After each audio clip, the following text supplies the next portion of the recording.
So welcome everyone to our podcast on human rights and technology, leading organisational change. My name is Mavunwi Warwork and I'm EGM for Regulatory Compliance Global and the executive sponsor for rule of law initiatives at LexisNexis. Most recently, this involved being part of the expert reference group for the Human Rights and Technology project led by the Human Rights Commission. The final report was tabled in Parliament this year and contained recommendations on how to protect and promote human rights and how responsible innovation methods could be deployed to achieve positive outcomes. You can view the report at tech.humanrights.gov.au. As a quick summary, it looks at how organisations develop and/or use technologies such as AI, with a particular focus on recommendations for government decision-making and accessibility. I found the project fascinating and I'm looking forward to continuing work with people from different organisations across government, private sector, academia and civil society to come up with some practical ways the recommendations can be implemented. I'm also interested in how the recommendations can apply to different role types: board members, human resources and talent acquisition specialists, product managers and procurement, to name a few. And I'm going to attempt to tie all of these multifaceted issues back to what it means for a compliance professional, those responsible in the organisation for ensuring that regulatory and legislative frameworks are documented and actioned with appropriate controls. For this reason, I'm going to ask each of my guests to provide some practical tips on how to make the recommendations a reality. My working theory on this is that organisations that adhere to human rights frameworks will see positive benefits across a wide range of KPIs, including employee, customer, shareholder and financial outcomes. Today, I am thrilled to be talking to Meg Dalling, Customer Vulnerability and Accessibility Lead. Meg leads ANZ's strategic approach to customers experiencing vulnerability, strengthening accessibility and financial inclusion. She's passionate about driving fair outcomes for customers in the community and building partnerships and connections to affect change. Welcome, Meg. Thanks, Mavunwi. Great to be with you. Thank you. So we've talked a lot about the different challenges raised in the report, and I know that because of your role, you've actually got some really great plans in place already. How are you currently meeting the challenges raised? So I'm really pleased to say that ANZ's been focusing on accessibility for quite some time. We've had a public accessibility plan for about 14 years. We refresh it every 3 years approximately. So, we've been on a journey for quite some time, both from, our senior leadership level right down to our grassroots employee network that focuses on disability inclusion. So it's not something that's brand new for us, but of course there's always so much more that you can do on this front. But I was really intrigued by this project. I think it absolutely raises really clearly all the challenges that we see around us in terms of accessible technology. The biggest thing that comes out of this report is how important technology is for everyday life. It really drives home the point that access to technology is an enabling right today. It really does allow everyone to realise and fulfil all of their other rights: economic, civil, social, political rights. It enables us to go to work, to communicate with other people, to access information. And, the COVID pandemic has absolutely driven home the importance of this. People working remotely, acceleration to digital in every single thing that we do, really. And banking, of course, is a part of that. But I think what is really significant about the report too is that it brings that human rights lens. And that's a bit of a shift for us at ANZ. I think while we have had a human rights statement at the bank for some time, I think there's a real opportunity for us to strengthen that awareness that the work we're doing around accessibility is really fundamentally linked to people's human rights, their rights to be part of a workplace, the rights of consumers to engage with us as a bank and do their banking independently, conveniently and with dignity. And so I really like the human rights framing that has come out of this project. Yeah, I think that's a really good point. And certainly we're seeing a lot of movement, social activism, different investor choices that have, just had a groundswell of support over the last decade or so. And it's great that ANZ has had a program even longer than that, 14 years. I hadn't realised that. Maybe you could help listeners understand exactly what your role entails and possibly a little bit about the different groups and different approaches that you already take. Yeah, absolutely. So I mentioned that we have an accessibility plan, and what that does is it sets out a whole series of commitments that we make, and these cover everything from the design of our buildings, and in that respect, it's going beyond, the standards that we see around property. It's about really understanding how can someone enable sort of dignified access to our buildings, whether they're our retail branch environments or our workplaces. Our plan includes commitments around our hiring practices and our career progression practices. So everything from how do you get a job at ANZ to what is it like to work for ANZ if you have a disability. And we're always trying to improve inclusion on that front. There are commitments that cover the way we design products and services.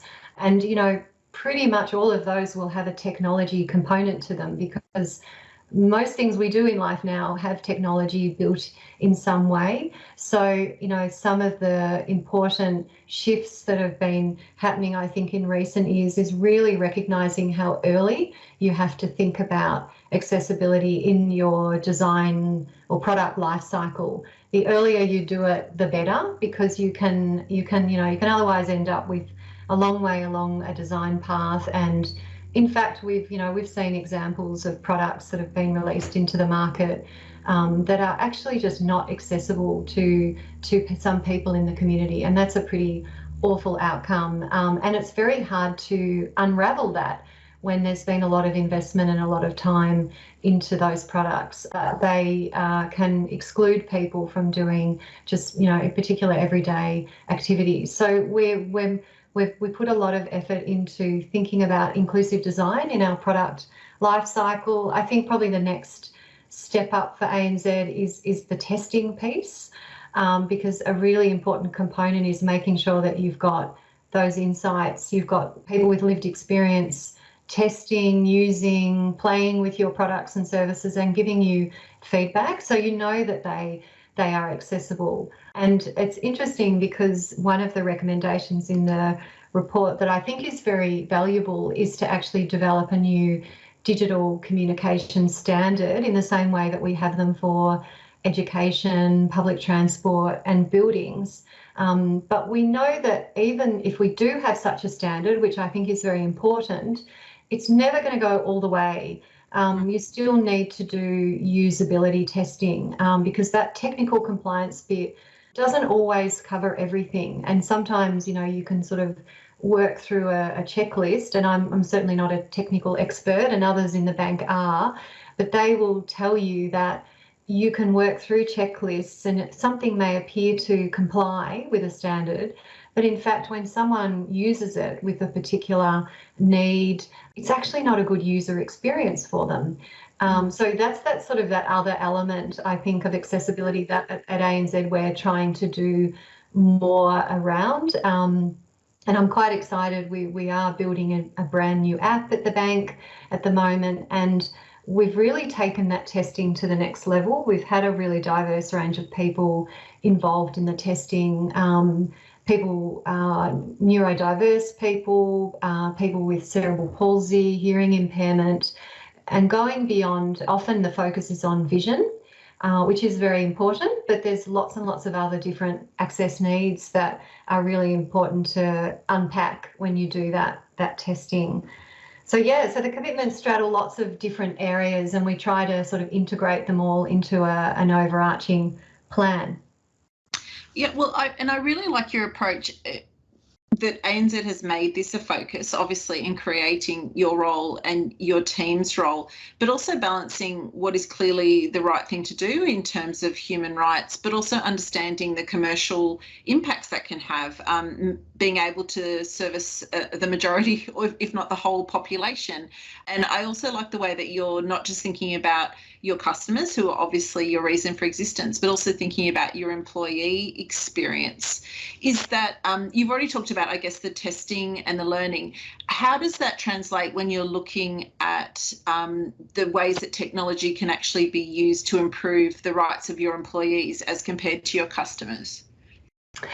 Yeah, so I think with employees, it's fundamentally firstly about identifying barriers. So before you you move to opportunities, there is almost like that foundational work and making sure that it's a level playing field, and that, you know, even some of those systems that might be needed for people to land a job with the organisation, are those systems and those policies and those practices accessible to everyone in the community.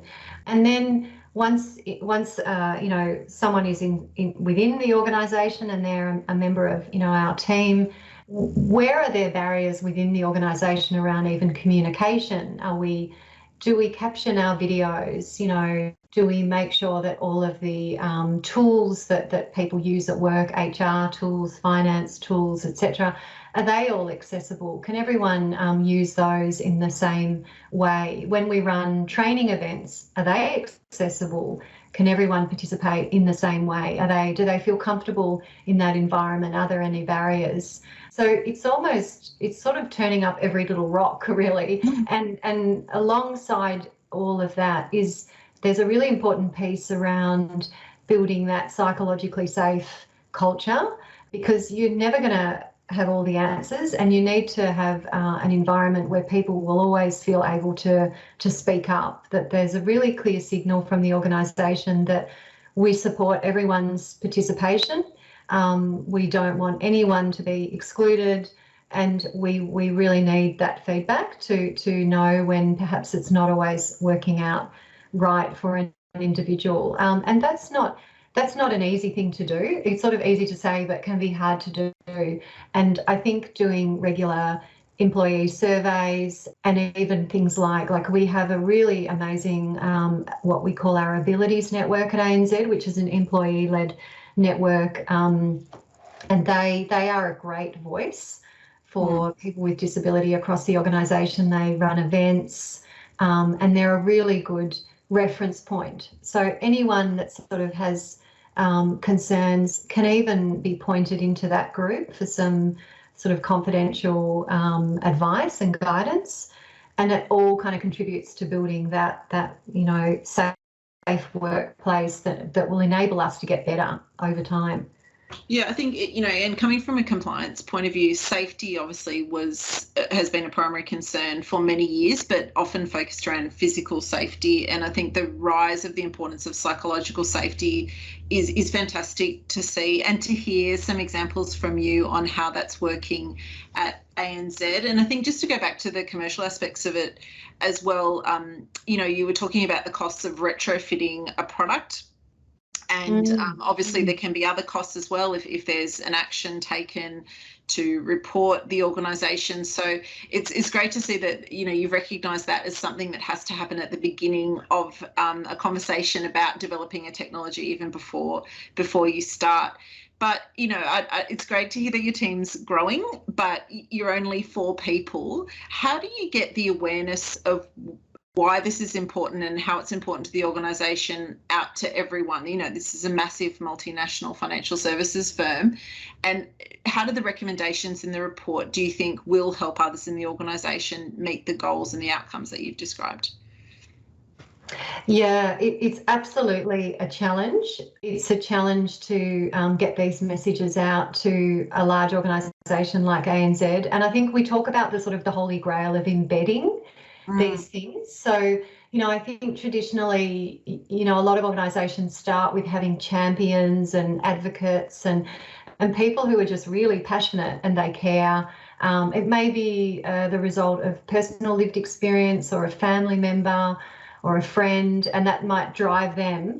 But I think that what's really powerful is when you can move from these issues being raised in forums, in committees, et cetera, by champions, to it actually being integrated with the with the organisation's strategy and policies and processes. And that's a big leap. That's a big kind of maturity step, which I think we know that's our goal. And we, as a small team, we definitely can't cover the field. We have to prioritise.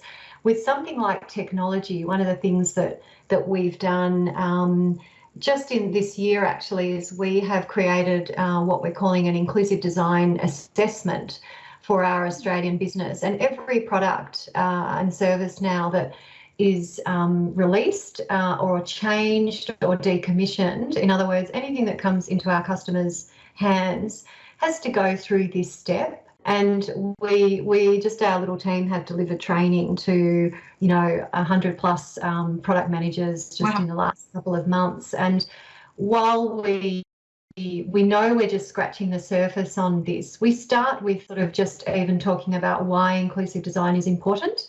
And most people get that. That's actually a really easy thing to understand. But the challenge is then translating that. And interestingly, what helps us is where there are some standards. So our inclusive design assessment, to the extent that there are standards we can point to, will include those in the assessment.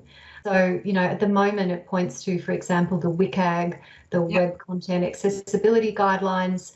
But, if we had an actual legal enforceable standard, which may come about from this project, that would have even more clout. So that could be a really powerful mechanism, because it will then drive stronger controls, stronger testing, etc. So I think we've done this at the moment through a mandatory tool. It asks a series of questions. We use what we call design personas in the assessment. So it's sort of a series of individuals that have names and ages and a little bit of a description of them to help you imagine this person in the community that might use your product. And at the moment, a lot of the sort of guardrails in there are not standards. They're more sort of guidelines and things like that. So the stronger we can make those, the better. But it is a challenge to embed this. Yeah, it's interesting. We talk a lot, certainly in my line of work, about formal regulation versus self-regulation versus co-regulation. And the line is definitely blurring between what is voluntary but what might still be best practice or in the interest of the organisation to comply with. But certainly having a legally enforceable requirement does raise its priority in an organisation. So I can only agree with you on that point. So it sounds like you've got such a comprehensive and continuously improving program, which is great to hear.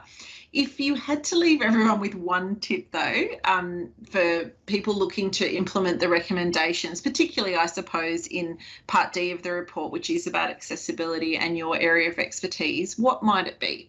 Look, I think I think that question is largely determined by where an organisation is on their journey. If you're starting out, and even looking at the projects report, it's pretty long and detailed. Even just looking at the Easy English version of it, I love the fact that there is an Easy English version. It's a format that I absolutely love, even though it's specifically designed for people with sort of cognitive impairment, language barriers, literacy barriers, etc. It's actually just a brilliant format for getting the absolute essentials out of a document. So I would suggest someone even start there to get a sense of what is this all about, this project, and what is it trying to sort of drive home in terms of the absolute centrality of accessible technology to a lot of people's lives and their opportunity to really fulfill their rights. I think that the other thing that I would suggest is, if organisations are really wanting to take a structured approach to this, is to look at developing an accessibility plan for their organisation. And again, they can be really simple, they can be really complex, And the Australian Human Rights Commission website has a lot of guidance around how to develop a plan like that. And that's a great framework for checking in and saying, how are we tackling these issues at the moment?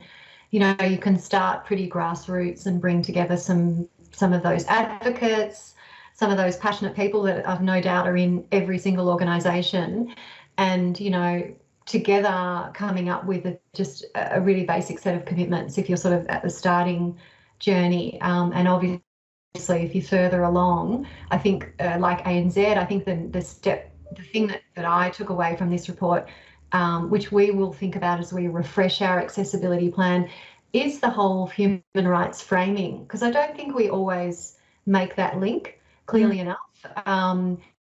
And sometimes people might think, oh, how many people will benefit from all of this work? And they start to sort of go down that rabbit hole, which can be very dangerous. And in fact, if we sort of stand back and say this is about every single person's human rights, and that they are sort of universal and equal, then there shouldn't be any discussion around that. It's really just what's the right thing to do here.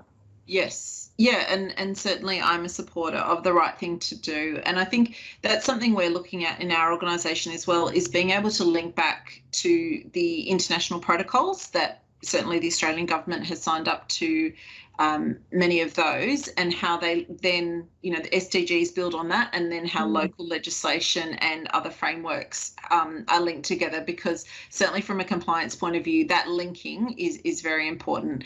But I'd really like to echo your earlier point that having a formal legal standard to address the recommendations that were made in the paper, I think would certainly put us on the right path as far as getting the recommendations implemented as well. So thank you so much for your time today, Meg. I think it's so fantastic to hear all the amazing work that you're doing, but I think it's also, depending where you are in your journey, you can address different aspects of what you're talking about. And obviously the Human Rights Commission is always a great resource for really practical ways to do things. And the Easy English is certainly a very beautiful looking document, as well as a very useful one. So thank you so much for highlighting that. So is there anything else you'd like to leave us with? No, I'm just, it's a delight to speak with you, Mawhanwi, and look, I think it's a wonderful project, and I hope that it leads to some really great change in terms of a new standard and much greater awareness of the importance of this work. Great. Well, thank you so much, Meg.